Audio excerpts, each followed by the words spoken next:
More now on Kamaka Air, which mostly flies cargo. Earlier this year, the carrier voluntarily grounded for a few weeks. Sir Daryl Huff has been looking into the company's history. You know, Kamaka Air flies multiple smaller air cargo and aircraft and more recently began offering charters. Its recent history is an example of consolidation happening in the general aviation industry across the country.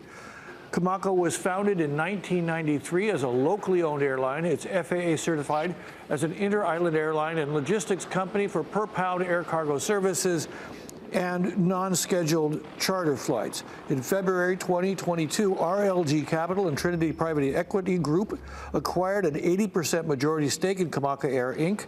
Most of its aircraft are single-engine Cessna Caravans like the one that crashed. These are extremely reliable aircraft with a capability of short landings and takeoffs needed to serve airports, especially on Molokai and Lanai, so they are essential in serving those small communities. The one that crashed was not particularly old, built in 2011.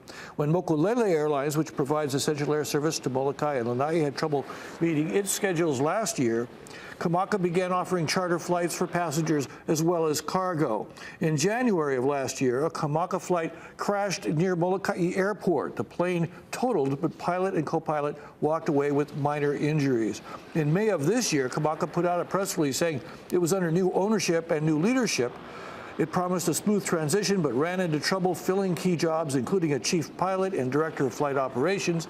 That made the FAA uncomfortable, so the company shut down temporarily, but returned to service within a couple of weeks. Kamaka Air also is proud of its history in serving during hard times. This plane especially was likely used to deliver emergency supplies of COVID tests to Lanai and food to Kauai during the pandemic, and food and other emergency supplies to Maui after the wildfires. As the federal aviation authorities investigate, the airline will be scrutinized for its operations and safety protocols and whether it was fully in compliance with FAA certification requirements.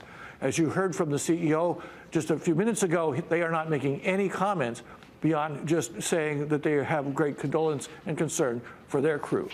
Daryl Huff, Hawaii News Now.